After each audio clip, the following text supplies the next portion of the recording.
New Orleans, Louisiana, present day.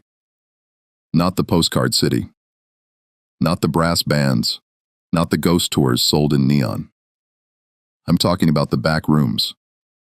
Climate-controlled vaults, renovation corridors, the places where the city's memory is kept behind key cards and polite language. The kind of place where the past doesn't echo. It waits, sealed, labeled, misfiled, and sometimes deliberately unlisted. This story begins with a discovery that was treated like a hazard. Not because it was fragile, because it was specific. A packet surfaced during routine archival handling, digitization, relocation, reboxing, the mundane labor of preservation. One box among many.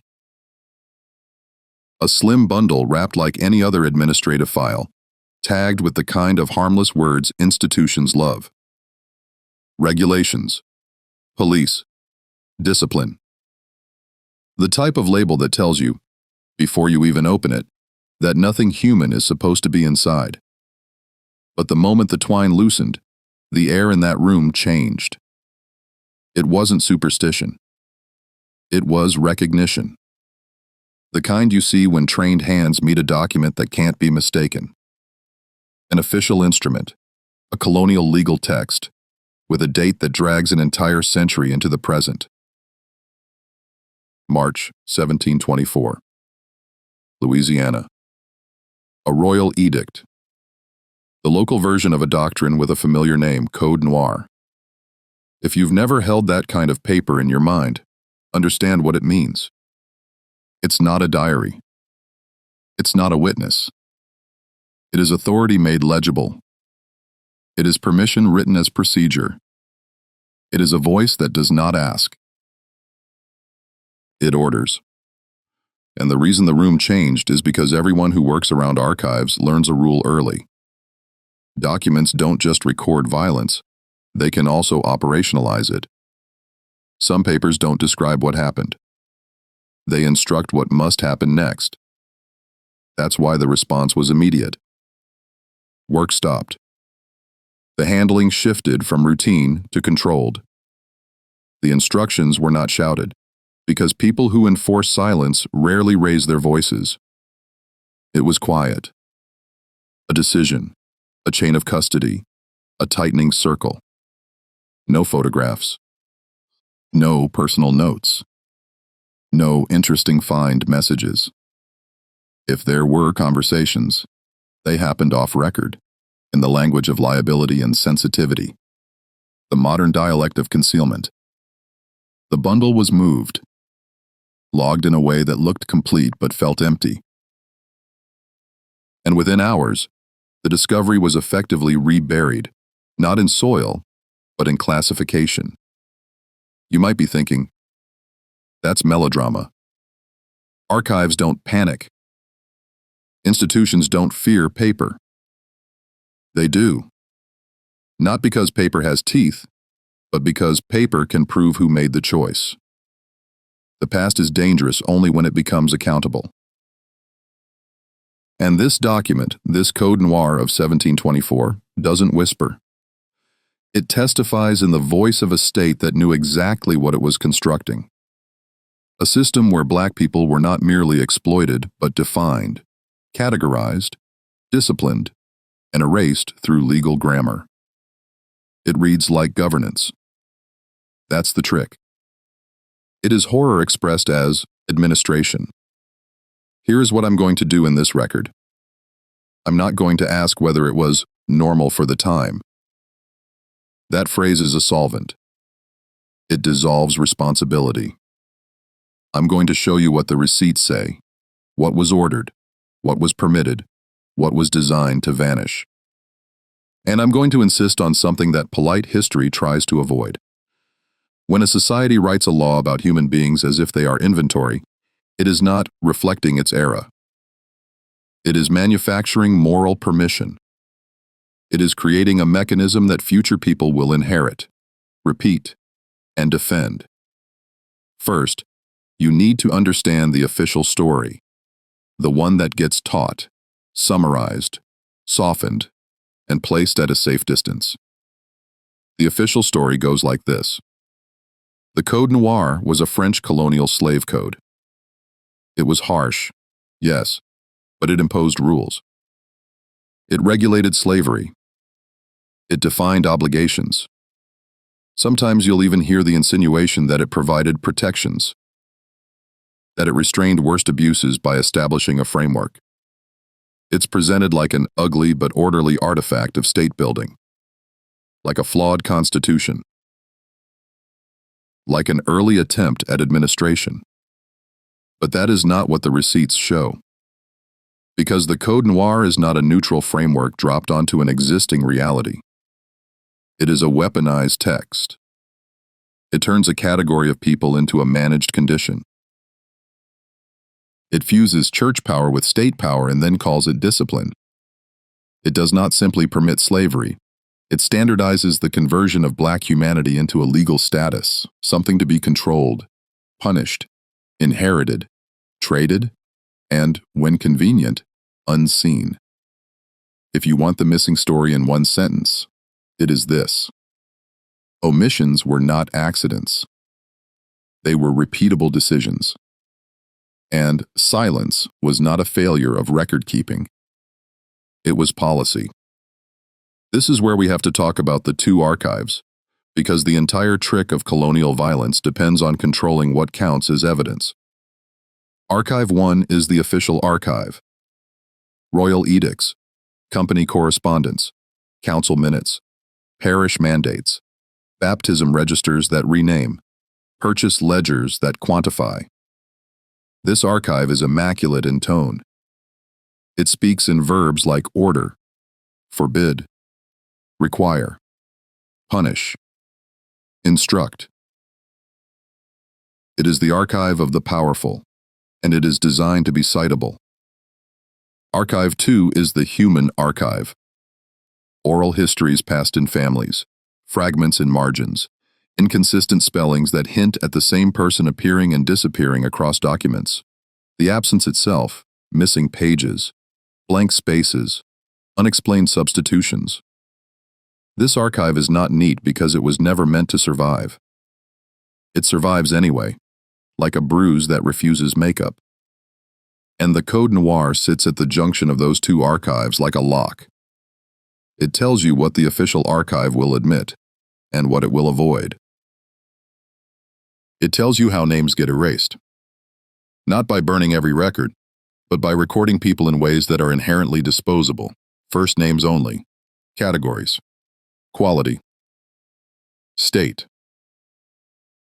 It tells you how bodies become uncounted. Not by denying death, but by avoiding accounting. It tells you how discoveries get reburied. Not by denying the document exists, but by managing who is allowed to interpret it and how loudly. Let's put a date on the table. March 1724. Louisiana is not a mature colony at this point. It's a project, a venture, an investment, a controlled experiment in extracting value. That matters. Because when a place is treated as a project, human beings inside it become inputs. Leadership has constraints. Budget, timeline, political optics, religious optics. They need labor, they need control, and they need a narrative that makes the whole apparatus sound legitimate. The elegant solution is not a new shackle. It is a text. A set of articles that will tell every administrator, every priest, every buyer, every patrol. This is how it works. This is what you may do. This is what you must pretend you did not do.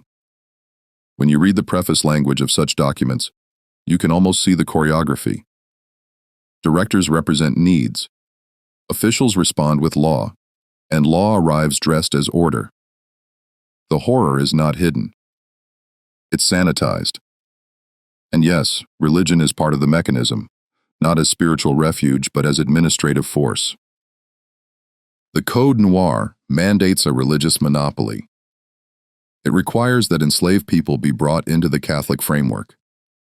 People love to frame this as civilizing or Christianizing, as if baptism were a gift. But under a system of forced labor and ownership, forced religion is not salvation. It's paperwork. It's identity control. It is the conversion of a human being's name, lineage, and personhood into an entry that serves the state. A baptism in this context is not simply a rite. It is a stamp that says, "The colony has taken possession of your soul's category, and now we can claim order even while we destroy your life." This is what I mean by silence as policy. The institution does not need to erase everything. It only needs to set the rules for what is speakable. The official story will tell you, "Here is the law." The missing story asks, "What did the law make unsayable? What did it make routine? What did it make disappear?" Now, I want to confront a common defense you're going to hear, because it is one of the oldest tricks in the book. At least it created standards. Standards for what? For cruelty? For forced conversion? For punishment? For defining black life as a condition you can inherit? If a cage is measured precisely, does that make it less of a cage? If violence is written neatly, does that cleanse it? There is a difference between regulation as restraint and regulation as optimization. The Code Noir is not primarily a restraint. It is an optimization. It is the state refining an extractive machine. And it does something else, something that still poisons the present. It trains people to speak about human beings in administrative units. It teaches a vocabulary of erasure that can be repeated by anyone who wants to avoid the moral weight of what they're doing.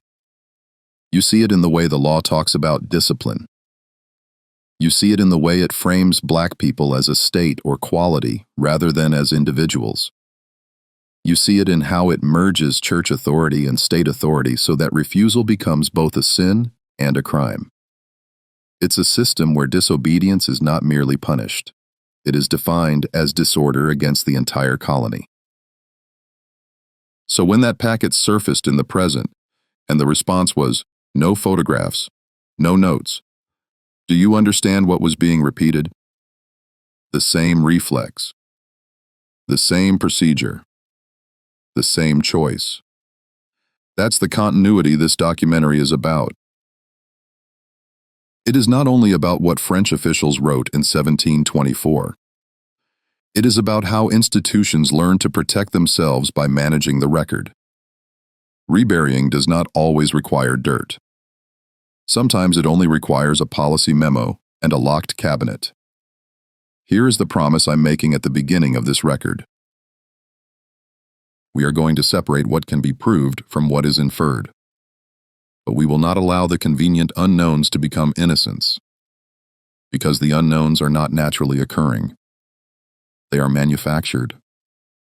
When pages go missing, when names are reduced to categories, when bodies are uncounted, when discoveries are resealed, that is not the fog of time. It is someone's decision multiplied by decades. And I'm going to insist on one more thing. You cannot tell this story as a debate about law without telling it as a story about people. The Code Noir is a colonial instrument, but its target was human life. Black humanity. Not as an abstract concept, but as lived existence, families, languages, memories, lineages interrupted and then blamed for being broken. If this sounds like accusation, it is. Because the document is an accusation in reverse. The state accusing the enslaved of needing discipline, while it commits the actual crime, turning human beings into lawful property. So, if you came here expecting a comfortable history lesson, understand. Comfort is part of the cover. This is an excavation of a mechanism. A buried record that keeps resurfacing because it was never fully buried. It was institutionalized. March 1724 is not just a date in the past. It is a blueprint. And the reason someone wanted that packet handled quietly in the present is because blueprints can still be used. In the next section, I'm going to lay the official narrative beside the missing narrative and show you exactly where the seams are, where the record is too clean, where the language is too polished, where discipline becomes a euphemism for domination. I'm going to show you how a colony builds two archives, one to cite, one to silence. And we are going to name the moral truth at the center of it. Institutional reputation was protected at human cost, and the protection did not end when the ink dried. It continued. It continues. Because silence is not merely absence. In systems like this, silence is procedure. If you want to understand why March 1724 happens, why a king signs paper that turns black life into a regulated condition, you have to stop pretending Louisiana was just a colony. It was a project with stakeholders. It had investors. It had deadlines. It had optics. And in projects like this, cruelty isn't an accident. It's a budget line that learned to speak in polite words. The official story frames the Code Noir as law reacting to chaos. The receipts tell a different sequence. First came the economic design, then came the procurement of labor, and only then came the legal architecture that made the whole thing sound inevitable. The law didn't arrive to restrain brutality. It arrived to make brutality efficient, defensible, and repeatable. Start earlier than 1724. Start in the decade when the colony was being engineered by corporate monopoly and royal ambition. In 1717, Louisiana was handed to the Company of the West, quickly folded into what became known as the Company of the Indies. This wasn't a vague administrative change. It was a shift in motive. Louisiana was no longer simply a distant possession. It was an enterprise. And enterprises measure outcomes. They don't ask whether something is moral. They ask whether it scales. In 1718, New Orleans is founded, and the mythology says city building, frontier, trade. But city building on a swamp is not a romantic act. It's an extraction plan that needs bodies, many bodies, to cut, haul, drain, build, and then die quietly when they break. The timeline matters because you can watch the logic tighten. As the 1720s begin, the colony's labor demand spikes. The company wants production. The crown wants order. The church wants monopoly. These are not separate wants. They braid into one rope. And here is the procurement reality that polite histories glide past. The labor force was acquired by force, shipped as cargo, and folded into a legal category that made resistance a crime against the entire structure. We have enough demographic and administrative summaries to say this without flinching. In the company era, especially between roughly 1719 and 1731, thousands of enslaved Africans were transported into French Louisiana. Not dozens. Not some. Thousands. When a place imports human beings at that scale in that short a time, it is not improvising a society. It is manufacturing one. And when you manufacture a society out of coerced labor, you cannot rely on custom. You need a manual. You need a code. You need something that tells every clerk and every patrol exactly what reality is allowed to be. This is where the Code Noir enters as an elegant solution. Elegant is a cold word, but it's the correct one, because the solution is elegant in the way a trap is elegant. Few moving parts, maximum control, plausible deniability built into the mechanism. The legal frame gives the appearance of order, even as it authorizes violence. It defines the enslaved as a state and a quality. Those are not accidental terms. They are the vocabulary of classification. Classification is how you erase individuality without having to deny existence. A person with a name can testify. A quality cannot. Now look at the political optics. French Louisiana was competing for legitimacy. A Catholic monarchy asserting control in a contested region, trying to keep colonists loyal, trying to keep labor obedient, trying to keep profit flowing, trying to keep scandal manageable. Optics are not modern. Every empire has them. And the Code Noir functions as optics. It allows officials to say, "We have rules." It allows the church to say, "We have discipline." It allows the company to say, "We have stability." But the stability it creates is not peace. It is enforceable inequality. That's the point. The law is the story the powerful tell themselves so they can sleep after they sign off on human misery. Procurement is never only ships and contracts. It's also the paperwork that cleans the conscience. The receipts begin with correspondence and representation. Directors and administrators represent the needs of the colony to the sovereign. They don't say, "We want permission to brutalize." They say, "We need regulation. We need discipline. We need uniformity." And a king answers in the language of governance. That exchange is a confrontation between profit and authority, and it ends with a legal text that treats the enslaved as a problem to be managed. The most damning thing about this process is how normal it looks on paper. It doesn't read like a crime. It reads like administration. That's what makes it enduring. Because once you codify a system, you create a template. Templates travel. They outlive the men who wrote them. And in Louisiana, the template was not just slavery. It was slavery with a religious and racial operating system, Catholic monopoly enforced by state power, and racial boundary enforcement that criminalized intimacy itself. The law was not content with controlling labor. It needed to control lineage, family, and the future. That is why it polices marriage, baptism, and sexuality. It is not prudishness. It is biopolitics before the word existed. Management of life and reproduction as a colonial resource. Now, when I say workforce, understand I'm not talking about employees. I'm talking about the people whose bodies built the colony and whose names were then filed away as inconveniences. The workforce was enslaved Africans, forcibly transported. And in Louisiana's early years, you also see the shadow of enslaved indigenous people, often categorized under terms that flatten nations into a single label. The colony's record-keeping reduces entire human lives to the kind of shorthand that makes cruelty efficient. First names only, categories, origin labels, quality, state.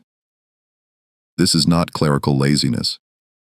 It is the language of disposability. Compare the way the record treats privileged people versus disposable people. Officials are full names, titles, offices, signatures.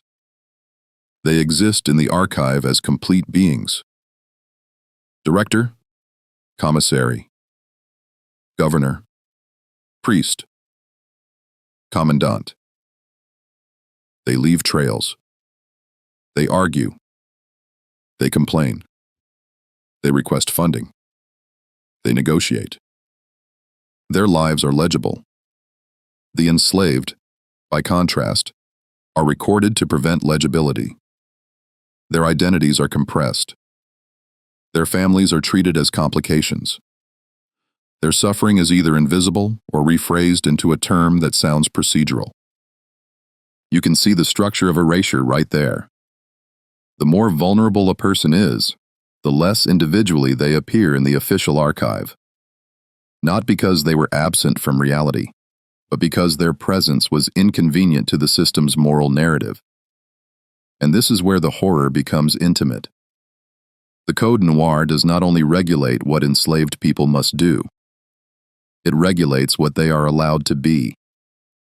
It turns forced conversion into policy. It requires the enslaved to be brought under Catholic instruction and baptism. Again, Do not romanticize that.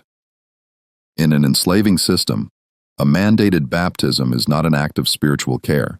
It is an act of ownership dressed as salvation. It is the colony claiming that it possesses not just your labor but your identity, your name, your standing in the only official moral framework allowed to exist. And once you are inside that framework, the church becomes part of the surveillance apparatus, a registry of souls that doubles as a registry of property. When a regime forces you into its religion, it is not inviting you to be human. It is choosing the category under which you will be controlled. So let's do what the official story refuses to do. Humanize in defiance of the archive. Because the mechanism of erasure depends on anonymity. If I only speak in numbers and categories, I'm repeating the colonial grammar. But I also cannot fabricate names like a novelist. I have to speak in patterns that the receipts support. So here is the truthful middle. Micro-portraits drawn from the way this system worked, the kinds of individuals it swallowed, and the predictable gaps it created. Portrait 1. The newly arrived person whose identity is corrected at the moment of baptism. A name assigned in the colony's language. A record that looks like inclusion, entered into the church, but functions as replacement. The original name, the original kinship, the original geography. Not recorded, not respected, often treated as irrelevant. A human being becomes a line in a register. The official archive calls this order. The human archive calls it theft. Portrait 2. The person whose labor is recorded, whose body is punished, but whose voice never appears. If they run, the record describes them as a problem, an absent unit, a lost asset, a disorder to be corrected. If they are injured, the record becomes vague. Unfit, sent away, disposed, no longer serviceable. Language that turns a living person into a status update. This is what I mean by bodies uncounted. Not because they weren't there, but because the record refused to treat them as lives with endings. Portrait 3. The woman whose relationships are policed as a threat to the system's future. The code and associated colonial regulations treat interracial intimacy not as personal life, but as an offense against order. Why? Because intimacy produces lineage. Lineage produces claims. Claims produce legal complications. A slave society survives by sealing categories, by preventing family structures that could create obligations the powerful don't want to honor. So the law doesn't simply punish labor resistance. It punishes human bonding when that bonding threatens the architecture of ownership. Now, look at the workforce in terms of how it is replaced. In projects, inputs that break are replaced. That is the unsentimental truth of enterprise. And you can see the replacement logic in the way officials write about labor needs. Requests for more workers, complaints about losses, anxieties about discipline. The code itself functions like a maintenance manual for a human machine. It anticipates disobedience. It prescribes punishments. It reinforces hierarchy. It mandates a moral story that makes the hierarchy feel natural. That is not law and order. That is social engineering. The most revealing part is what doesn't have to be said explicitly. The code does not need to describe housing conditions in detail to tell you what they were. It only has to describe control. When a regime spends ink regulating punishment, religion, and racial boundaries, it is telling you what it fears. Not disorder as such, but the possibility that the enslaved might assert personhood through community, through faith on their own terms, through marriage, through flight, through revolt, through memory. The colonial mind does not fear sin. It fears autonomy.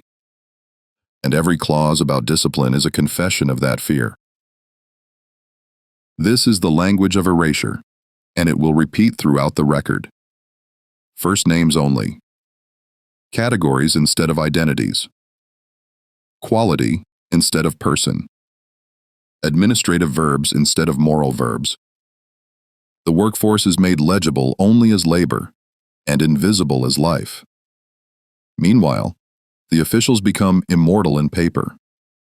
That is not accidental. It is the structure. And I'm going to say something that might sound like a sermon, because it has to. When a system writes people out of the record, it is asking you, centuries later, to cooperate. It is asking you to shrug at missing names, to treat blank spaces as natural, to accept we don't know as a neutral fact rather than as the residue of deliberate policy. Refuse that. The ethical demand of a buried record documentary is not to invent certainty. It is to name the shape of the erasure and hold it in the light until it becomes undeniable. So here is where we stand at the end of this segment. By March 1724, French Louisiana is not drifting into slavery. It is consolidating it. The colony's leadership has incentives, profit, control, optics. The company's enterprise logic demands scale, and scale demands standardization. The crown provides legitimacy. The church provides moral cover and registry power. And the workforce, the people who actually build the colony, are recorded in a language designed to make them replaceable, punishable, and forgettable. The Code Noir is the formal hinge. It turns violence into procedure, and procedure into silence. In the next section, I'm going to take that procedure and show you how it touches daily life, what the records won't describe plainly, how cruelty hides inside administrative phrasing, and where the paper trail starts to flinch. Accidents, sickness, punishments, and the first moments where the ledger begins to swallow people without explanation. Because the system doesn't only exploit. It disappears. And it disappears by design. The archive will not tell you what the air smelled like in French Louisiana in the 1720s. It will not describe the taste of brackish water, the rotting heat that makes wood swell and skin split, the constant insect whine that turns sleep into a punishment. The paperwork doesn't do senses. It does categories. It does permissions. It does punishments. And that is exactly how cruelty survives for centuries, by refusing to describe itself in human terms. So when I say conditions, I'm not asking you to imagine misery. I'm indicting the system that made misery administratively ordinary, then trained its clerks to call it discipline. March 1724 is the hinge. A royal edict that pretends to be order, while it quietly instructs the colony on how to treat black people as a managed condition. You can read that law and still miss the daily horror if you don't understand what the law refuses to say plainly. The colony ran on exhaustion, and exhaustion is the first step in erasure. The daily conditions were built into the colony's geometry. Housing was not homes. It was containment near the work, temporary by design, because the workforce was not meant to grow old with dignity. Food was not nourishment, it was rationing for output. Tools were not provided for safety, they were provided for speed. When the archive uses clean terms, subsistence, maintenance, discipline, it is not being neutral. It is laundering the relationship between power and body. The colony demanded labor in a wet climate where disease was not an exception. It was a baseline. Fevers, infections, injuries that would be survivable with rest became fatal because rest was treated as theft. Sickness in a slave regime is not a medical condition. It is a logistical inconvenience. The record rarely says, "This person is dying." It says, "unfit." It says, "absent." It says, disposed. It says nothing at all and then continues on the next line. And when the law speaks, it speaks with the confidence of a machine that expects resistance. That is the first clue that conditions were not merely harsh, they were structured to produce disobedience and then punish it. The Code Noir insists on Catholic discipline and instruction because it wants the colony to control not only labor, but identity. It mandates Sundays and holy days not as mercy, but as religious monopoly, an assertion that the only sanctioned meaning system in the colony is the one that supports the hierarchy. Even rest, when granted, is controlled. Even prayer becomes surveillance. You are not permitted to gather on your own terms. You are not permitted to form a community that doesn't answer to the master, the priest, the state. Because community is the beginning of memory, and memory is the enemy of a system that depends on replacement. Discipline, real discipline, the kind that keeps a human being alive, would mean adequate shelter, food, medical care, protection from arbitrary violence, the recognition of family. That is not what this regime built. It built punitive discipline. The discipline of the lash, the brand, the prison, the threat that turns every decision into a calculation of pain. The law's escalating penalties for flight are not just penalties. They are a map of what the colony expected to happen. People would run. People would try to disappear. People would choose the swamp, the river, the unknown, over the known certainty of ownership. That is not because they were disorderly. It is because the conditions made order intolerable. And the colonial response was not to improve conditions. It was to perfect the consequences. The archive loves to call it correction. The reality is deterrence through mutilation. A system that defines human beings as property must maintain the illusion of control. That means it must punish examples. It must make one body speak for all bodies. It must take a person and turn them into a warning. The record won't describe the screams. It will describe the procedure. That is one of the most important moral facts in this story. When violence becomes procedure, it becomes easy for ordinary people to participate. A clerk can write the line. A patrol can carry out the order. A priest can bless the structure while claiming to bless the soul. No one has to declare themselves a monster. They only have to follow the code. So what did the records not describe? They did not describe the way forced labor reorganized time into pure extraction, how the day begins before dawn, how it ends after the body is already spent, how the night is not recovery but preparation for another round. They did not describe the way women's bodies were burdened twice. Once by labor and again by the colony's obsession with reproduction and control of lineage. They did not describe the way children were absorbed into the category early, trained into compliance with fear rather than schooling.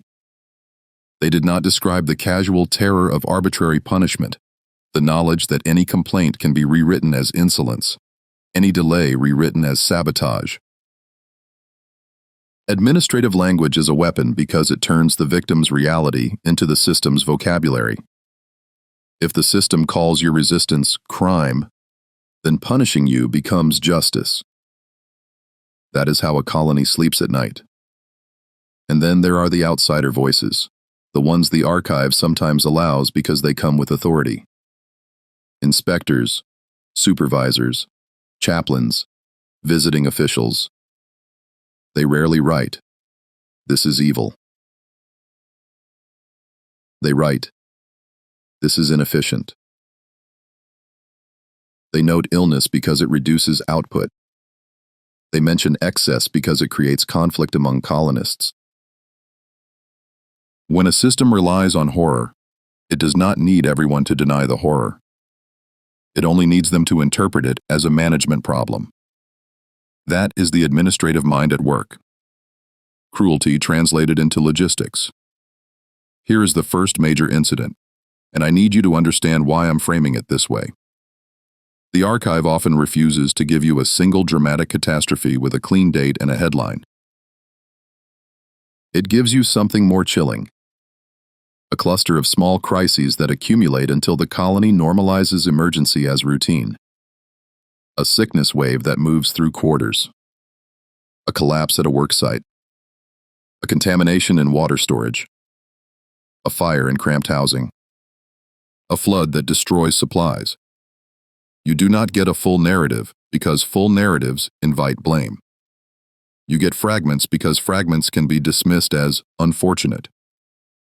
The paperwork minimizes by design. It will call a lethal outbreak a disturbance. It will call a deadly accident an incident. It will call neglect misfortune. It will rarely, if ever, say the obvious sentence. These people died because the colony treated their lives as expendable inputs. When you look closely, the minimization has a shape. The record will track loss when loss belongs to the owners, tools, shipments, money. It will track people when people are counted as assets. But it will become vague when people are counted as moral liabilities. The moment a person's suffering threatens the system's legitimacy, the language tightens and the detail disappears. That is why the Code Noir's neat clauses matter so much.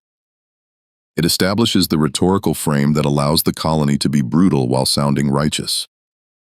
Discipline. Correction.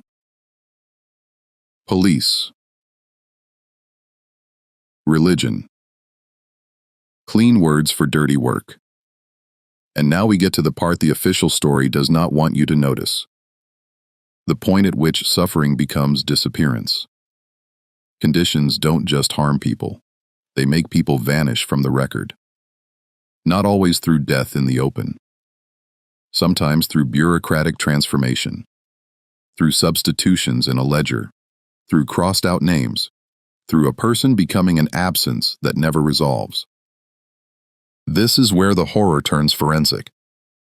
This is where the receipts stop being about what the law claims and start being about what the system quietly does. Because the first vanishings don't announce themselves. They slip in through anomalies. A line item changes. A name becomes a number. A person is sent away and never returns. A payment continues as if the person still exists, but the person is never seen again. In a colonial slave regime, this is not rare. It's structural. When human beings are property, the record's primary function is not to honor their existence, it is to preserve the owner's claim. And preserving a claim does not require a living person. It requires documentation that the asset has been handled properly. That is the grim algebra at the heart of ledger disappearances. The system can continue to profit from a person's category even when the person is gone, as long as the paperwork stays coherent. Here are the kinds of substitutions that matter, because they reveal a repeating decision, not a one-off mistake. First, names replaced. You see a person recorded one way in one place, and then later the same slot is occupied by someone else with no explanation. A clerk crosses out a name and writes another above it. The account remains balanced. The human reality does not. This is the archive teaching you something brutal. Individuals are interchangeable to the system. Replaceable labor, replaceable suffering, replaceable lives. Second, payments and maintenance lines continue even after a person disappears from other records. That tells you the accounting system is not tracking human continuity. It is tracking property continuity. Third, euphemistic relocation. Sent away. Transferred. Removed for care. Disposed. These phrases look administrative, almost humane when you're lazy with your imagination. They are not humane. They are fog machines. They blur the moment where a human life ceases to be a concern. And if you want to understand why these anomalies create danger, think about what happens when you ask the wrong question inside a system built on erasure. The question is simple. Where did they go? Not why were they punished? Not what did they do? Where did they go? In a society that calls enslaved people assets, that question is destabilizing because it forces the system to account for the difference between an asset on paper and a body in reality. And that difference between paper life and real life is where the crime hides. This is the point where my voice has to shift from description to accusation. Because a ledger anomaly is not merely a clerical curiosity. It is often the visible edge of an invisible disposal system. Let me say that cleanly. Disappearance is not always escape. Sometimes it is removal. Sometimes it is confinement. Sometimes it is death and unrecorded burial. And sometimes it is the colony's favorite trick. Death acknowledged only enough to protect the owner's interest, never enough to honor the person's existence. The Code Noir's punishment structure reinforces this. Escalation is written into the logic. Repeated flight leads to harsher penalties. That tells you the colony anticipates recurrence. People will keep trying to leave. And the more people try to leave, the more the colony must either intensify terror or find quieter solutions. Public mutilation is a warning, but it also creates witnesses. Witnesses create stories. Stories become the human archive. A system that fears memory will always prefer methods that leave fewer witnesses. That is how silence as policy becomes operational. You don't just punish. You manage what can be spoken. So you start seeing a subtle shift over time in many such systems. From loud violence to administrative disappearance. Not because the colony becomes kinder. Because it becomes more sophisticated. Because it learns that reputational risk is a factor. That is the moral rot of institutional evolution. It doesn't stop doing harm. It improves how it hides it. Now, I need to be careful here, because investigative honesty matters. I am not going to claim I can name every person who vanished in French Louisiana in the 1720s. The system was designed to prevent that. But I can name the patterns that make vanishings predictable. When the law reduces people to categories, it becomes easy to lose them. When the colony treats sickness as inefficiency, it becomes easy to discard the sick. When discipline is defined as punishment rather than care, it becomes easy to push bodies past the point of recovery. When the archive is built to protect ownership rather than humanity, it becomes easy for a person's ending to become a clerical non-event. And that is the ethical demand here. To refuse to treat the absence as neutral. Every missing follow-up is a choice. Every crossed-out line is a decision. Every euphemism is a cover. You don't get to shrug and say, "We don't know," without asking why the system wanted you not to know. Not knowing is not always an accident of time. Often, it is the victory condition of the policy. So this is where parts 4 and 5 meet. Conditions produce disappearances, and disappearances are managed through the ledger. The colony's daily life is the pressure cooker. The Code Noir is the manual. And the first vanishings are the first proof that the manual worked as intended. People are reduced, punished, relocated, replaced, and then absorbed into silence. Not because the record failed, because the record succeeded. Here is the question that creates danger, the one that will carry us into the next segment. If the colony could make people vanish on paper, what else could it make vanish in reality? Where are the bodies when the ledger stays balanced? Where do the sick go when care is a euphemism? Where do the punished go when the system prefers quiet? And if a modern archive still reacts to this history with no photographs, no notes, what does that tell you about the continuity of the decision? This is not a ghost story. It is worse. It is a procedure story. A story about how a legal system trained generations to look at human beings and see categories, and then trained the archive to preserve the category while letting the person disappear. Remember that. Because once you see how the mechanism works in ordinary days, food, shelter, sickness, punishment, you will recognize it when the crisis window arrives. And when the crisis arrives, the vanishings stop being subtle. They become a flood. There is always a season when a system tells on itself.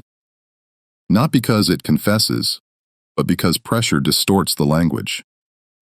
Under ordinary conditions, the paperwork can pretend. It can keep the euphemisms polished, keep the categories stable, keep the disappearances small enough to be deniable. But then comes the crisis window, the period when everything spikes at once. Fear, labor demand, punishment, replacement requests, and the quiet disposal of people who become inconvenient. In French Louisiana, that crisis doesn't arrive as a single thunderclap. It builds through the 1720s like a storm line, and by 1729 it breaks the colony's face open. I'm going to put a date on it, because this story requires dates to prevent the past from hiding behind fog. November 1729. The Natchez Uprising, the shockwave that followed, and the retaliations that turned order into a euphemism for annihilation. If you only know the sanitized version, you've heard it framed as frontier conflict. You've heard it described as a revolt or massacre, as if it were a sudden, inexplicable eruption of violence. But that framing is an alibi. It treats the event as aberration instead of consequence. A colony built on forced labor, land seizure, and legal dehumanization does not experience unexpected explosions. It experiences delayed invoices. The bill comes due in bodies. And the moment the colony feels threatened, it becomes brutally honest about what the Code Noir was always for. Not justice, not harmony, not Christianity, control by any means necessary. The crisis window in Louisiana is not simply about Natchez. It is about the colony's paranoia reaching a peak. By the late 1720s, the architecture is already in place. A corporate regime hungry for output, a royal regime hungry for obedience, and a religious regime hungry for monopoly. The enslaved population is large enough, concentrated enough, and brutalized enough to be feared. Fear is the real fuel of these systems. It's why punishment escalates. It's why gatherings are policed. It's why the language of discipline becomes more aggressive the more the colony depends on the people it is abusing. You can hear the hypocrisy if you listen. The colony calls enslaved people property, yet it reacts to them like a political threat. That's because deep down, the regime knows the truth. It refuses to write plainly. Property does not rebel. People do. So when 1729 arrives, the colony is already primed to interpret every disruption as conspiracy. Every sickness wave becomes suspicion. Every missing worker becomes flight or theft or insubordination, rather than what it often is: exhaustion, injury, despair. And when the uprising hits, the administrative mind does what it always does in crisis. It expands its categories. It creates new labels for new violence. It builds new procedures. It adds a second layer of silence. Here is where the archive begins to show an unusually high volume of replacement logic. In crisis, letters multiply. Requests for reinforcements, demands for security, pleas for supplies, reports on losses. And in a slave society, losses are not only buildings and crops. They are people. But the record will rarely say we lost lives. It will say we require replacements. It will discuss enslaved labor as a resource that must be replenished, even as the colony is simultaneously terrified of that labor force. This is the contradiction that drives the peak event window. The colony needs the enslaved to survive, but it fears them enough to justify extreme suppression. That fear becomes policy. Policy becomes procedure. Procedure produces bodies uncounted. And this is the moment where the story stops being speculative. Because the system has already shown us its mechanism. Ledger substitutions, euphemistic disappearances, escalating punishment. In a crisis window, those mechanisms intensify. The colony starts to rely more on confinement, on restricted spaces, on holding areas, places that do not need to be described in law because the law has already done its job by defining who can be treated as less than human. I wish I could tell you that what I'm describing is merely an inference about how all such systems operate. It isn't. It is the predictable operational outcome of a regime that has written brutality into governance. When fear spikes, the colony doesn't suddenly invent cruelty. It simply uses more of what it already authorized. So imagine the geometry of crisis. You have plantations and work sites. You have military posts. You have New Orleans as an administrative core. You have forced labor quarters. And now you have zones of restriction. Places people are sent when they are considered dangerous, sick, untrustworthy, or simply inconvenient. Quarantine can exist in any society. But in a slave society, quarantine becomes a pretext. A sick enslaved person is not a patient. They are an expense and a contamination risk. A suspected rebel is not a defendant. They are a threat to be neutralized. And a neutralized threat does not require a trial if the target has already been defined as a state rather than a full human subject. That is what dehumanizing law does. It lowers the procedural cost of disposal. Now, let's be precise about how the crisis window reshapes the colony's moral language. The colony frames retaliation as restoration of order. But order, in this context, means reassertion of hierarchy through terror. After 1729, fear of further uprisings hardens into an obsession with surveillance. Gatherings become more suspect. Movement becomes more controlled. Punishments become more exemplary. And the record becomes more defensive. That defensiveness is a tell. Institutions become defensive when they know their behavior cannot survive scrutiny. They don't become defensive because they are innocent. They become defensive because they are exposed. This is where the separate holding area detail enters the narrative, not as Gothic invention, but as an administrative necessity. In any system managing coerced labor under crisis, there must be a place where inconvenient bodies are put while decisions are made. It can be a shed, a stockade,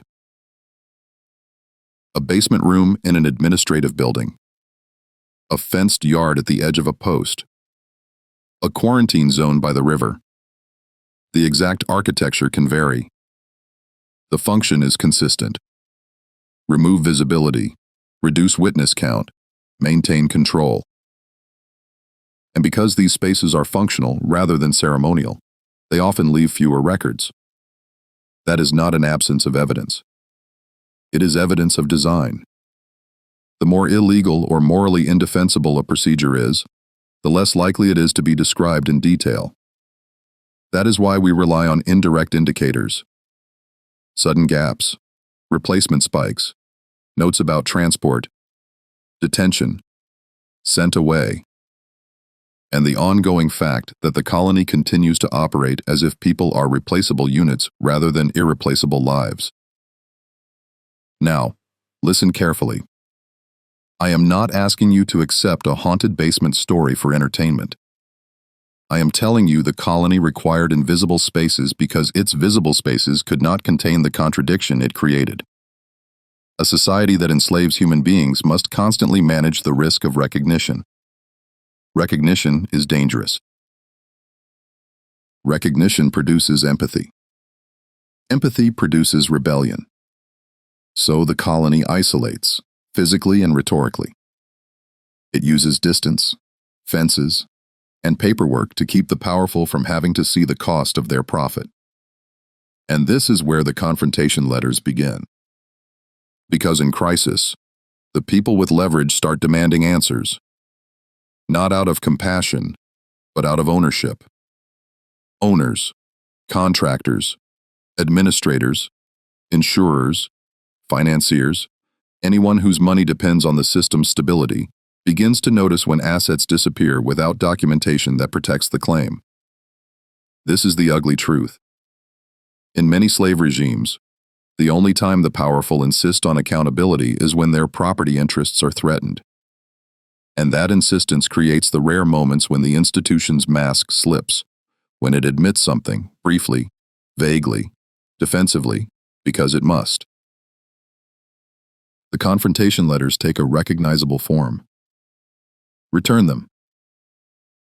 Account for them. Prove where they are. Explain the loss. The language might change depending on who writes it, but the demand is the same. The owner wants certainty. They do not want rumor. Rumor threatens value. Rumor creates instability. Rumor creates scrutiny. So the owner insists on receipts. That insistence is not moral. It is economic. But in a system built on silence, even economic demands can force small truths into the record. And how does the institution respond? Quickly. Defensive. Vague. That is the pattern you need to memorize. When the powerful ask for proof, the institution does not respond with transparent detail. It responds with procedural language designed to satisfy the claimant while revealing as little as possible to anyone else. It offers euphemisms. It offers generalities. It offers reassurances. It might concede a death without explaining how. It might concede a disappearance without admitting responsibility. It might claim relocation for care without naming the location, the outcome, the burial. The admission, if it happens, is never a full confession. It is a controlled leak. This is how silence as policy operates under pressure. It does not break. It flexes. It gives the minimum needed to protect the system. The institution wants to keep the owner inside the structure, still investing, still cooperating, still believing the machinery is under control. So it must speak. But it speaks like a locked door being opened only wide enough to slide a note through. The moral significance is brutal. Under ordinary conditions, the enslaved and their families have no leverage to demand answers. Their grief does not generate correspondence that survives in official files. Their missing people do not become disputes in court records because the law has already defined them as a condition rather than as full subjects. But when an owner demands answers, suddenly the system produces language. It produces paperwork. It produces rationalizations. That is the indictment. The colony can document when profit requires it. It chooses not to document when humanity requires it. So in the peak crisis window, around 1729 and the years that follow, two forces collide. Intensified fear from above, intensified resistance from below. The colony responds with violence and containment. Owners respond with demands for accounting. And the institution responds with defensive vagueness that creates a new kind of archive. An archive of partial admissions. Not enough to deliver justice. Enough to prove the system knew. enough to prove disappearance was not a mystery. It was a managed outcome. Let me be clear about the ethical line I'm drawing. I will not claim every disappearance in this era is a secret execution or a hidden burial. That would be lazy. But I will insist on the pattern that the receipts make unavoidable. The crisis window magnifies substitution, and substitution is the administrative face of disposability. People are moved, replaced, punished, and erased in ways that prioritize institutional stability over human life. The institution admits only when forced. It withholds by default. That is not merely historical ugliness. That is an operational principle. And if you are wondering why this matters now, why a modern archive still treats the resurfacing of such documents with caution, this is why. Because the Code Noir is not only a record of past cruelty, it is a demonstration of how systems write cruelty into procedure, then defend that procedure as order. When you recognize that, you start noticing how often modern institutions behave the same way. Reveal only under pressure, document only when value is at risk, treat human loss as an externality. The vocabulary changes. The mechanism does not. So here is what we carry forward from this section. The crisis window does not create the horror, it exposes it. It increases the frequency of vanishings. It expands the use of restricted spaces. It intensifies the language of discipline. And it produces confrontation letters, rare moments where power demands receipts, and the institution responds with controlled admissions. In the next section, we will trace how that response becomes a system. Euphemisms standardized, annexes restricted, pages missing, logbooks lost, burial and handling procedures kept off record. Because once a regime learns it can survive by managing what is knowable, it will repeat that choice. Again and again. Silence is not a byproduct here. Silence is the procedure. The most dangerous lie about colonial horror is that it required extraordinary villains. A man in a cape. A sadist in a uniform. A single monster you can point at, condemn, and then walk away relieved that you are not like him. That is not how systems like this endure. They endure because cruelty becomes procedure, distributed, normalized, divided into tasks so small that each participant can claim they only did their job. The mechanism isn't a secret meeting in a candlelit room. The mechanism is paperwork, hierarchy, euphemism, and the quiet discipline of people who understand what happens to anyone who speaks too clearly. In Louisiana, after the Code Noir of March 1724 and the crisis pressure of 1729 and its aftermath, the colony did not cover up in the cinematic sense. It institutionalized silence. It made silence repeatable. It made silence, quite literally, a procedure. Start with the language. Euphemism is not decoration. It is a tool.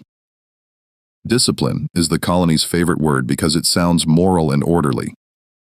It suggests correction rather than domination. It allows a beating to be described as maintenance. It allows a mutilation to be described as prevention. It allows forced labor to be described as productivity.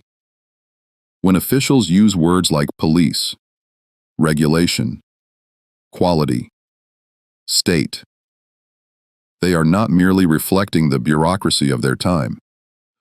They are constructing a reality in which Black people are not individuals who can be wronged, but a condition that can be managed. And once you accept that grammar, everything that follows becomes administratively easy. You don't have to hate a person to erase them. You only have to accept a category. Now look at the physical consequences of that language. Classification produces compartments. Some compartments are on paper, categories, registers, lists that make people legible as property. Other compartments are in space, restricted areas, holding sheds, quarantines, stockades, and the unspoken places at the edge of the colony where inconvenient bodies are moved out of sight. The cover-up mechanism is the link between these compartments. When a person becomes inconvenient in life, the paperwork moves them into a category that requires no follow-up. Sent away. Removed. Disposed. No longer serviceable. Words that sound complete while ensuring nothing must be explained. This is the first pillar of silence as procedure. Euphemism that closes the case without resolving the human reality. The second pillar is the missing page. Every archive has gaps. Time eats paper. Floods destroy shelves. Fires take what they take. That is the comfortable excuse. But there is a different kind of gap, one with fingerprints. When certain topics consistently produce thinner documentation, when the most explosive questions always lead to the same shrugging absence, you are not looking at random loss. You are looking at managed loss. A colony built on slavery cannot be fully transparent about how it handles resistance, sickness, punishment, and death, because transparency creates moral liability. So it develops a habit. Keep the public-facing log clean, and push the worst details into annexes, restricted addenda, separate lists, unofficial notes, private correspondence, or nothing at all. This is how multiple people participate without ever seeing themselves as part of a crime. A clerk maintains the main register. A supervisor keeps a separate notebook. A patrol captain writes an incident report with just enough detail to justify action, but not enough to invite questions. A priest records a baptism and omits the story behind the bruises. A councilman files the complaint and marks it resolved. Each piece is plausible. The whole picture is devastating. But the whole picture is precisely what the system works to prevent. The third pillar is the controlled admission. We saw it in the confrontation letters. The institution reveals only under pressure, and even then it reveals as little as possible. This becomes a template. It teaches administrators the boundaries of permissible truth. Admit death only if an owner demands it. Admit disappearance only if it threatens value. Otherwise, maintain silence. The enslaved have no standing to demand answers. Therefore, their missing people are treated as administrative non-events. That is not merely injustice. It is a design feature of the legal regime. When a law defines people as property, it also defines who is allowed to ask questions about their fate. Now add the fourth pillar. Reclassification. When language and missing pages are not enough, the institution moves the work elsewhere. Shift responsibility to another site, another office, another jurisdiction, another administration. It doesn't matter that Louisiana's governance changed hands over time, French to Spanish, then later American, because the mechanism of shifting remains the same. Institutions protect themselves by moving the problem until it becomes someone else's problem, and then claiming the trail went cold naturally. That is why buried record stories feel like hunting fog. The fog is manufactured. If you want to see the mechanism clearly, you have to stop asking, "Where is the smoking gun?" and start asking, "What patterns require coordination?" Euphemism that always points away from accountability. Missing pages clustered around the same moral hazards. Records that list property meticulously but treat death vaguely. Sudden disappearances resolved only by replacement. These are not accidents. They are repeatable decisions. And now we jump forward, because the outline demands the cruelest proof. The second discovery. The first discovery is the document itself, the Code Noir, the blueprint. The second discovery is what happens when the blueprint is tested across decades. Evidence resurfaces, and the system repeats the same choice: rebury, reseal, reclassify. Fast forward 30, 50, 80 years. The exact decade depends on the site and the institution, but the pattern is the same. A renovation. A survey. A disaster response. A new administration reorganizing its records. In New Orleans, those moments happen again and again because the city is built on layers: fires, floods, rebuilds, expansions, and reinventions. And in layered cities, the past doesn't disappear. It gets built over. It gets sealed into walls and packed beneath floors. Not as metaphor. Literally. Here is what the second discovery looks like in the language of institutions. Anomalies. Artifacts. Unidentified remains. Sealed room. Unexpected cavity. Material found during works. Everything is described as a technical surprise, never as a moral revelation. And when the discovery carries initials, markings, personal fragments, anything that suggests individual lives rather than abstract history, the institution's reflex kicks in. The same reflex we saw in the cold open. Halt, restrict, control narrative, limit documentation, protect reputation. That is the continuity. Not supernatural. Institutional. Think about what it means that this choice repeats. 30 to 80 years later, different people, different uniforms, different paperwork formats, but the same decision. Contain the truth. Because the truth is not just ugly, it is implicating. It implicates not only the dead men of 1724, but the living institutions that benefited, inherited, commemorated, and sanitized.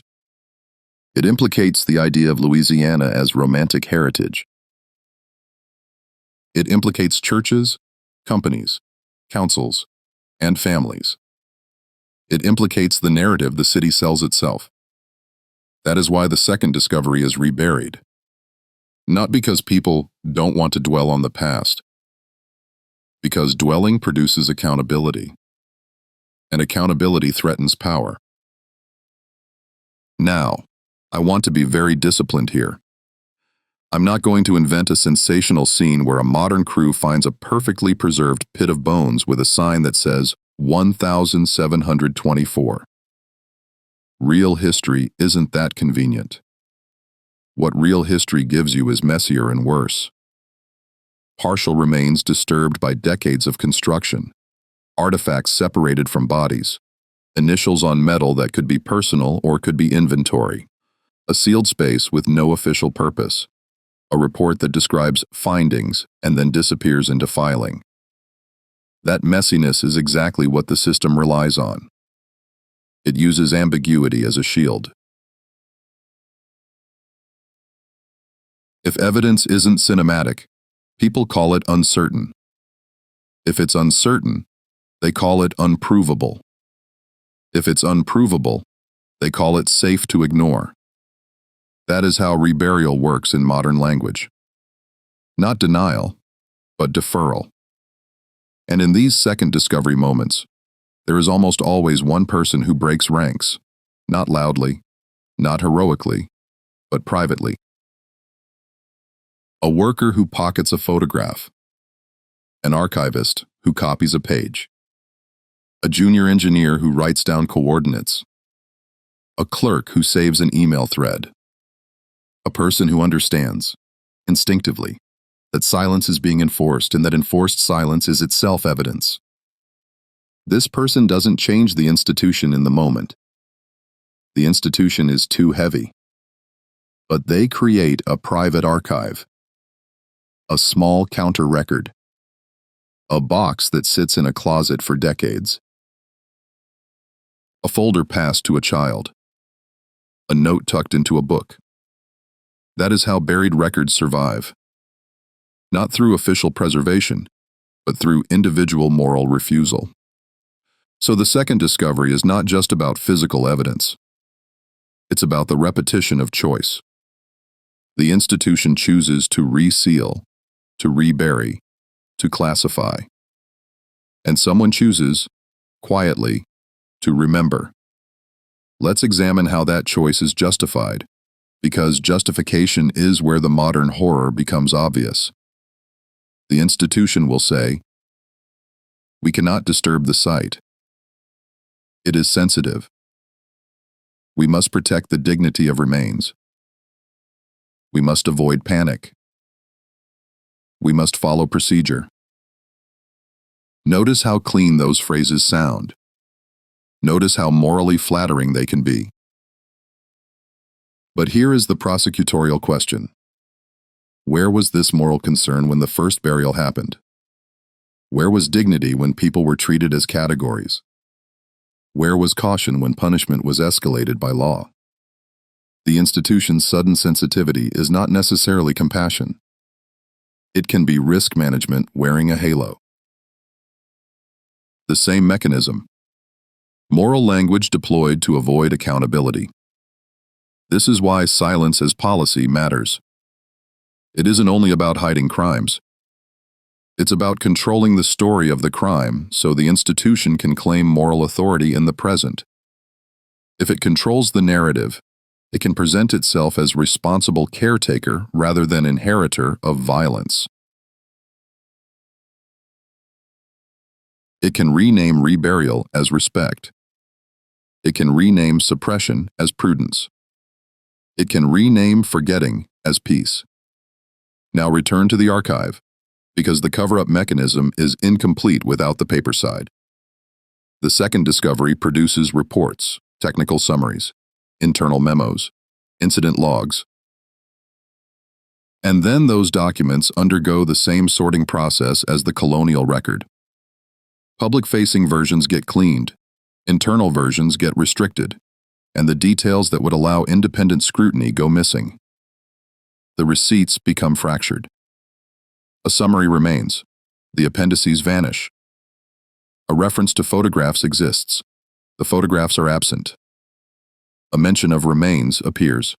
The chain of custody is unclear. This is not random. It is the modern version of the missing page. At this point, the audience is supposed to feel the temptation to conclude, "So it's all conspiracy." No. It's worse. It doesn't require a conspiracy. It requires incentives. It requires institutions behaving like institutions. Protect the brand. Avoid liability. Prevent scandal. Maintain control. Keep donors comfortable. Keep the public story clean. Those incentives are enough to produce silence repeatedly without any one person twirling a mustache. The system doesn't need a villain. It needs compliance. And compliance is easiest when the tasks are small and the language is clean. So here is what we can say, plainly, as we close this segment. After the peak crisis window, the colony's machinery of control did not relax. It formalized. Euphemisms standardized into a dialect that made violence sound like order. Details migrated into restricted channels or disappeared. Admissions were controlled and offered only under pressure. Problems were shifted across sites and jurisdictions to blur responsibility. And when later generations encountered physical evidence, remains, artifacts, sealed spaces, the same logic repeated. Restrict, reseal, rebury. Silence was not merely the absence of sound. It was procedure. And this is where the moral sermon belongs, because without it, we become passive consumers of horror. The dead in this story were not unrecorded because recording was impossible. They were unrecorded because recording would have required the powerful to admit what they were doing. The missing pages are not simply gaps. They are wounds inflicted by policy. If we treat them as neutral, we cooperate with the original crime. The ethical work is to recognize the mechanism and refuse to let it close again.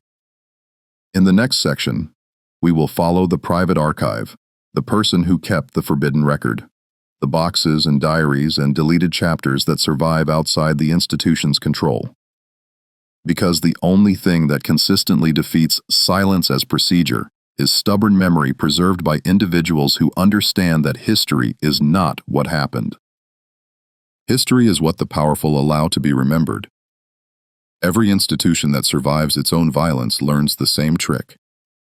It doesn't destroy truth. It scatters it.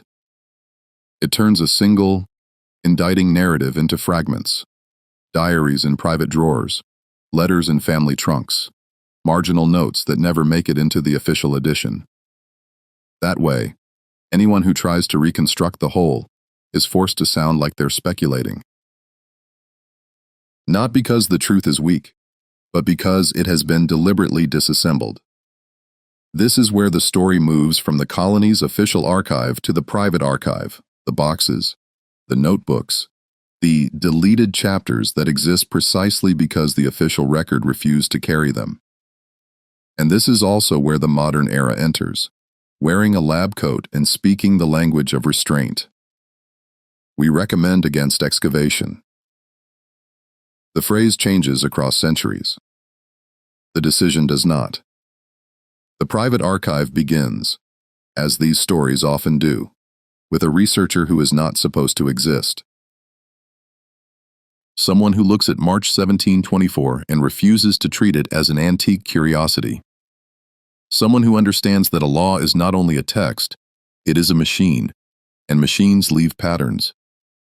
This person might be a historian, an archivist, a legal scholar, a genealogist, a librarian, sometimes a priest with a conscience, sometimes an administrator with a memory.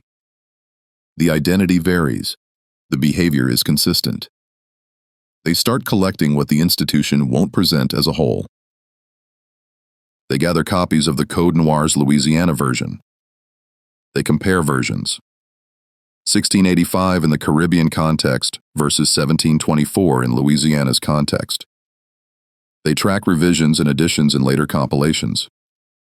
They don't just read the law, they read the silences around the law.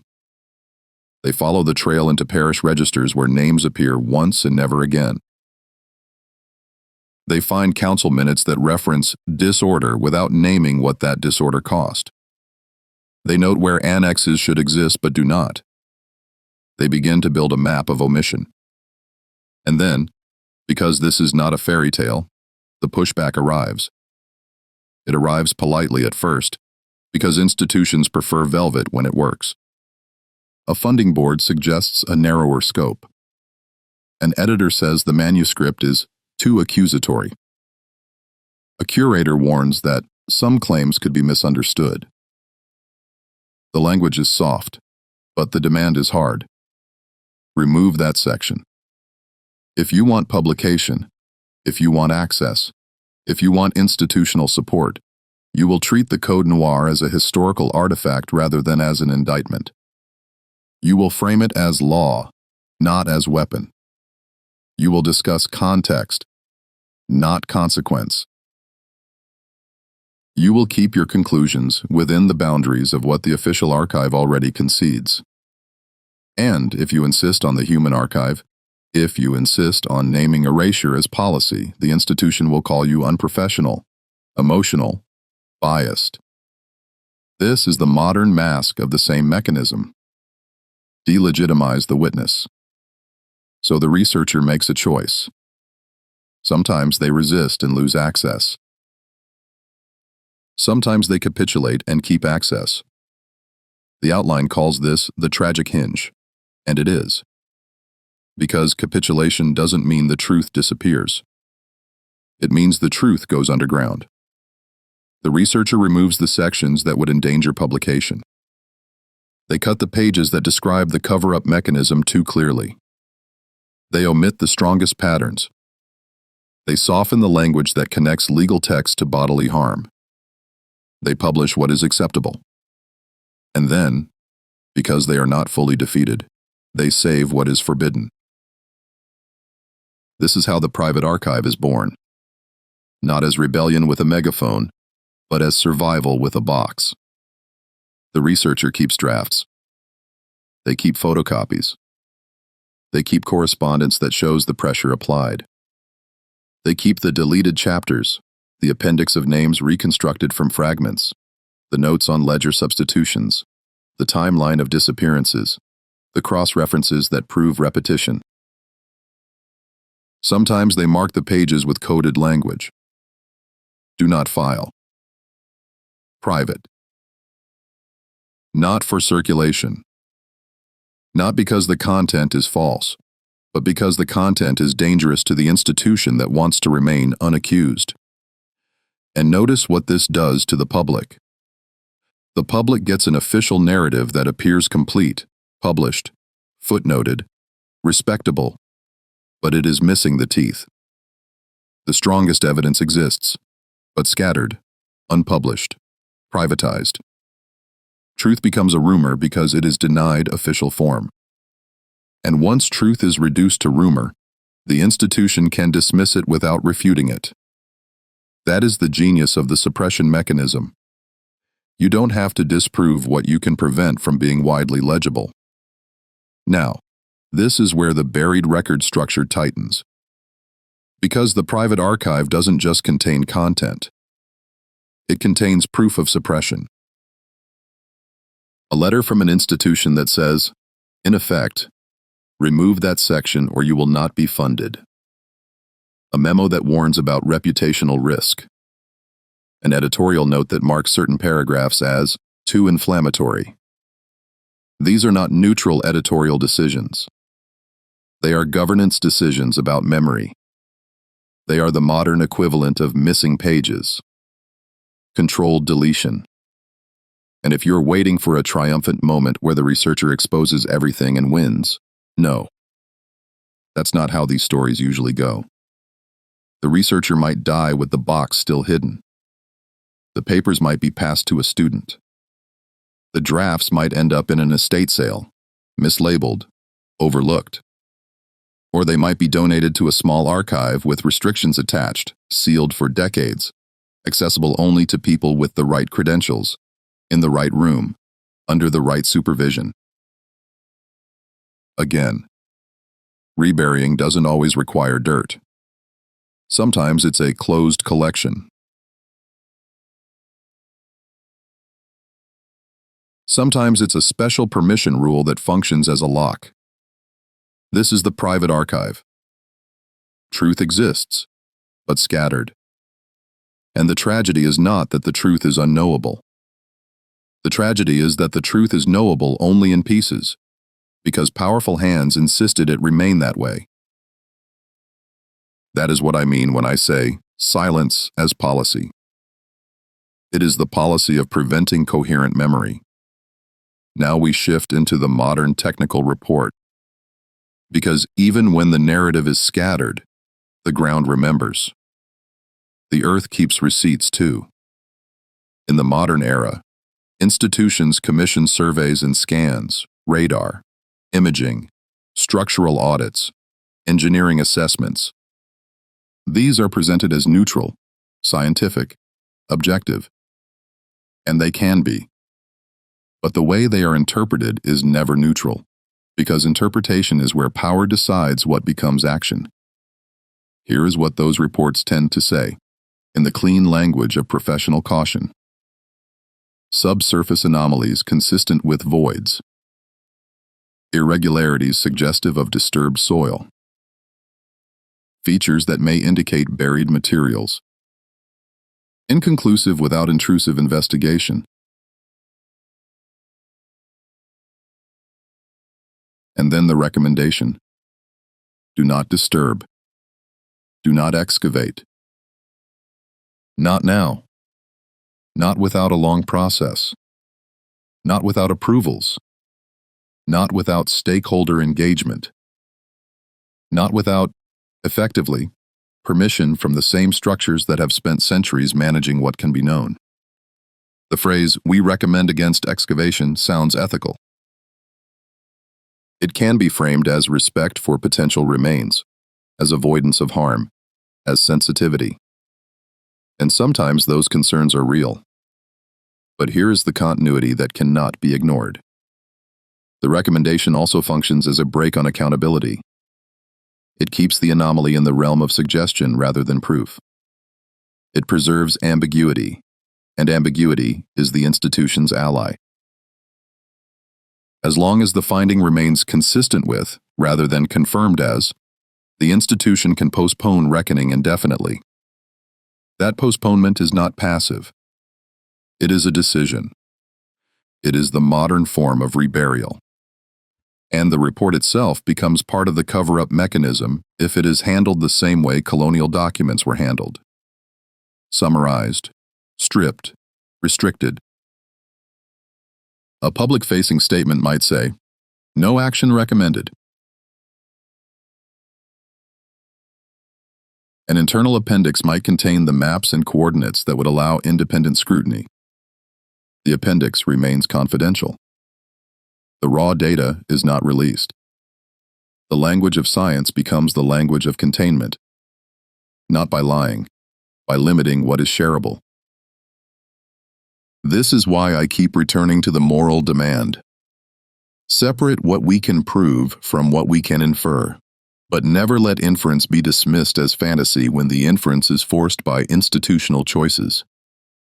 If a scan indicates anomalies consistent with graves or containers, and the recommendation is to avoid excavation, that is not merely technical caution. It is also a continuation of a long tradition of avoiding disturbance, not because disturbance is inherently wrong, but because disturbance can produce names, counts, and responsibility. And understand the bitter irony. The institution will claim it is protecting dignity by not excavating, while the same institution benefits from centuries of dignity denied. The Code Noir demanded discipline and imposed dehumanization in 1724. The crisis years and their aftermath taught the colony how to disappear people administratively. Later generations resealed physical evidence when it surfaced. Now, modern reports advise restraint in language that sounds humane. The system has evolved. The moral calculus has not. This is where the private archive and the modern report intersect. The private archive provides narrative, the connective tissue the institution tried to remove. The modern report provides technical confirmation that something is there. Not necessarily a full story, but enough to make denial dishonest. And when you place them together, you see the continuity. The same choice repeats across centuries.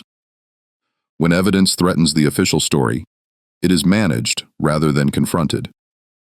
So the researcher's box becomes more than a box. It becomes the hinge between human memory and institutional procedure. It is where a suppressed appendix can meet a modern anomaly map, and suddenly the fragments align. A name in a parish margin corresponds to a date in a ledger substitution. A cluster of disappearances corresponds to a restricted zone indicated by later construction records. An old note about sent away corresponds to a location that modern surveys call sensitive. This is how buried records come back to life, not through a single dramatic revelation, but through alignment of independent fragments. And here is the part where I have to speak directly, because the tone of this documentary is not curiosity. It is accountability.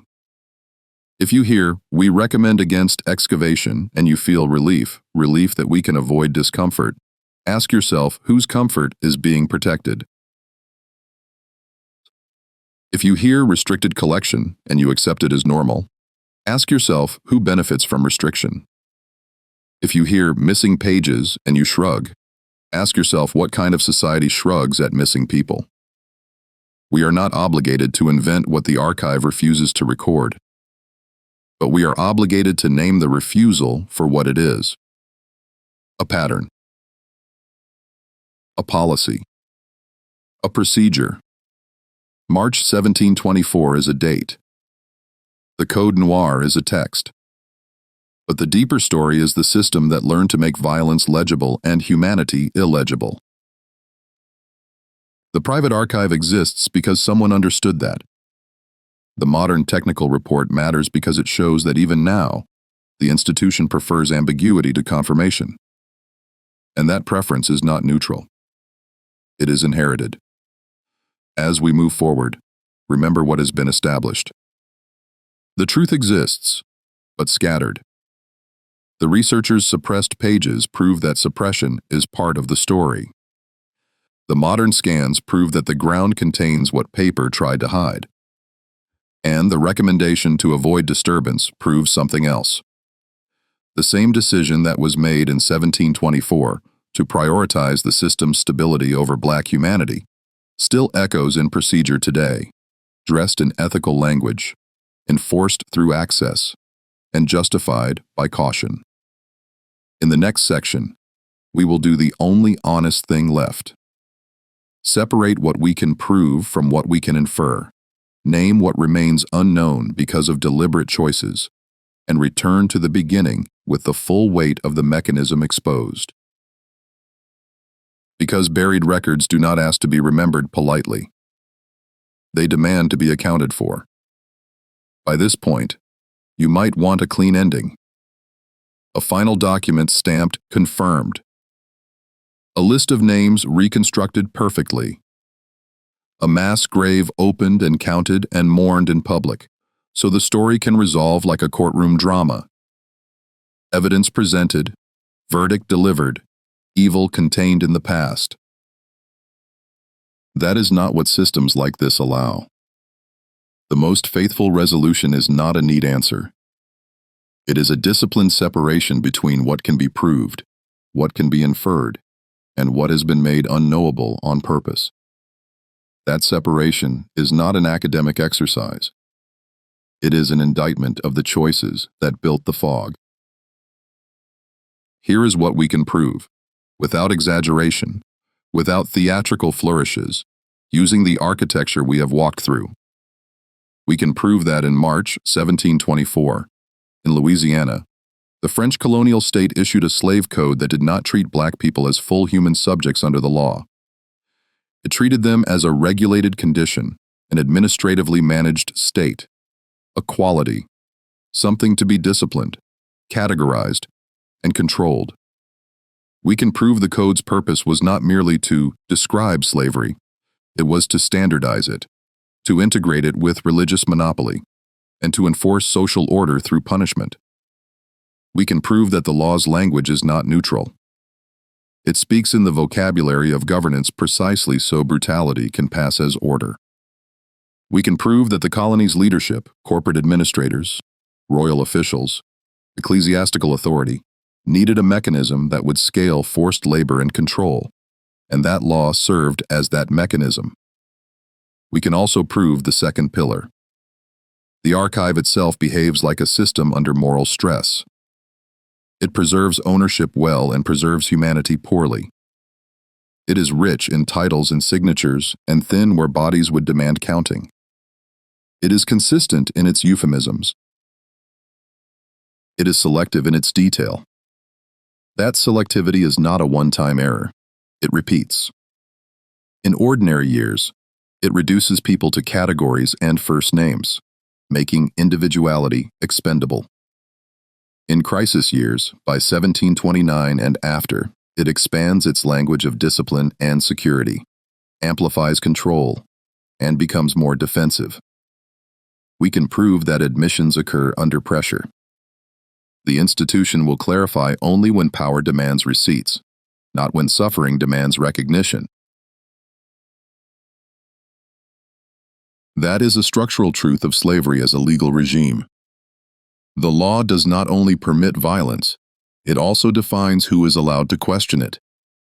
Now, here is what we can infer, carefully, but firmly, because inference is not fantasy when it is supported by multiple independent patterns.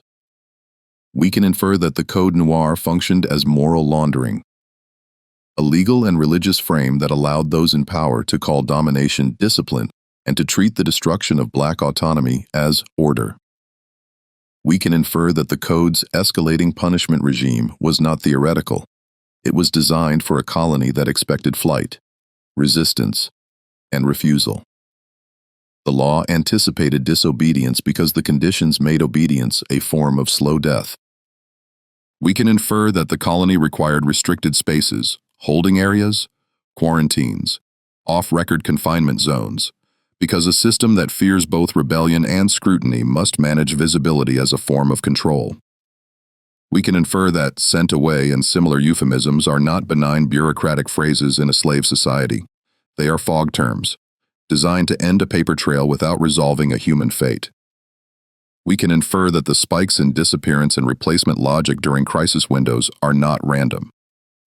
They are the predictable outcome of a regime that treats people as inputs. We can also infer something about the cover-up mechanism that is often misunderstood. Cover-up does not always mean officials meeting to plot lies. It means institutions acting according to incentives. Protect stability, protect legitimacy, protect profit, protect the story. Euphemism, missing pages, restricted annexes, reclassification, and relocation across sites are not conspiracy. They are institutional behavior. The system makes the truth expensive. It makes speaking dangerous. It makes silence the safest path for ordinary participants. That is why silence as procedure is the only phrase that fits. Not as poetry, but as a technical description of how the archive behaves. And then there are the unknowns. The unknowns are the part of this story that should make you angry, because they were manufactured. We do not have, and may never have, a complete count of bodies harmed, broken, or killed under the regime that the Code Noir standardized. We do not have full names for many of the people reduced to quality and state. We do not have intact logs for every confinement, every punitive expedition, every burial, every disappearance. But do not call that the limits of history as if it were nature. It is the limits of a policy choice. When a society constructs a legal framework that reduces people to categories, it also constructs a record-keeping framework where human endings are optional data. When an institution restricts access, seals collections, withholds appendices, or recommends against disturbance, it is continuing that choice in modern language. The unknowns are not innocent gaps. They are the residue of deliberate erasure. Now we return to the beginning, because the cold open was not a gimmick. It was the pattern repeating. A document surfaces. The institution reacts with immediate containment. The language used is modern, privacy, sensitivity, procedure, but the instinct is ancient. Control what can be known. And once you have walked through the 1724 blueprint and the 1729 crisis logic and the later reburials, the cold open reads differently. It is not simply a tense moment in an archive. It is the present day inheriting a habit. So let me reframe that discovery with everything we now understand. The packet marked discipline is not just paper. It is a manual for turning human beings into a regulated condition. It is a state's signature on a moral transformation. Black humanity reclassified into legal subhumanity. When modern hands tighten around that paper and say, no photographs, no notes, they are not only protecting a fragile artifact, they are protecting the institution from the artifact's meaning. Because meaning creates questions, and questions create demands, and demands create accountability. And accountability is what this entire machine was built to avoid. What, then, is the resolution? The resolution is that we can prove the mechanism existed, and we can trace its logic. We can prove that law and church and enterprise aligned to standardize dehumanization in Louisiana by 1724. We can prove that in crisis, the system intensified, and in aftermath, it formalized silence. We can infer, with strong support, that disappearances were not anomalies, but a functional outcome of a regime that made people administratively disposable. And we can name what remains unknown as unknown by design. Now we move into the closing, And I want to end on something the system cannot fully erase. Names, however fragmented, because names are the smallest unit of human defiance in an archive built to erase. I won't pretend we can resurrect every identity the Code Noir tried to flatten. But we can refuse to let the archive's categories be the final word. We can take the fragments, first names in parish registers, inconsistent spellings, crossed-out ledger lines, marginal notes, private drafts saved in boxes, and treat them not as trivia, but as testimony. In a regime that converted people into quality, even a partial name is a revolt. The symbol I return to is not a ghost. It is initials. A small carving. A mark on metal. A notation beside a baptism entry. The kinds of traces people leave when the official record will not hold them. A person denied legal personhood still tries to be remembered. That attempt is the human archive pushing back. And it is why I reject the comfortable claim that history is simply what happened. History is what survives institutional choice. When institutions choose silence, survival becomes an act of resistance. So here is the moral line, spoken plainly, because soft language is how these systems keep winning. The reputation of institutions was protected at human cost. The Code Noir was not a regrettable artifact. It was an active instrument of dehumanization. And the pattern of erasure did not end when French rule faded. It migrated. It adapted. It learned new vocabulary. It became restricted access. It became closed collection. It became recommend against excavation. The system changed clothes. The body underneath stayed the same. If you are listening and you feel the urge to file this story away as history, resist that urge. Not because the past and present are identical, they aren't, but because the mechanism of moral laundering through procedure is not confined to 1 century. Whenever you see administrative language used to make human harm sound like order, you are seeing the descendant of the same logic. Whenever you see missing pages clustered around suffering, you are seeing the same policy. Whenever you see an institution reveal only under pressure, you are seeing the same reflex. Silence is not a lack. Silence is a decision. And now, a final responsibility. The people who were reduced to quality in 1724 do not get to comment on this video. They do not get to correct the record. They do not get to demand access to the archive. That burden falls on the living. If you're listening from somewhere far from Louisiana, understand, this is not local. Codes travel. Procedures travel. Euphemisms travel. The habit of reburial travels. So I'll ask you what the system hates most. Locate yourself. Comment where you're from, not as a gimmick, but as a map of how far these mechanisms spread. And if you have a theory, anchor it to receipts. Do not turn the dead into entertainment. Do what the archive refused to do. Treat them as human beings whose loss deserves accounting. Subscribe if you want more buried records brought into the light. Not because this is fun, because forgetting is not neutral. Forgetting is collaboration. And the names, however fragmented, refuse to disappear unless we choose to let them. Let them.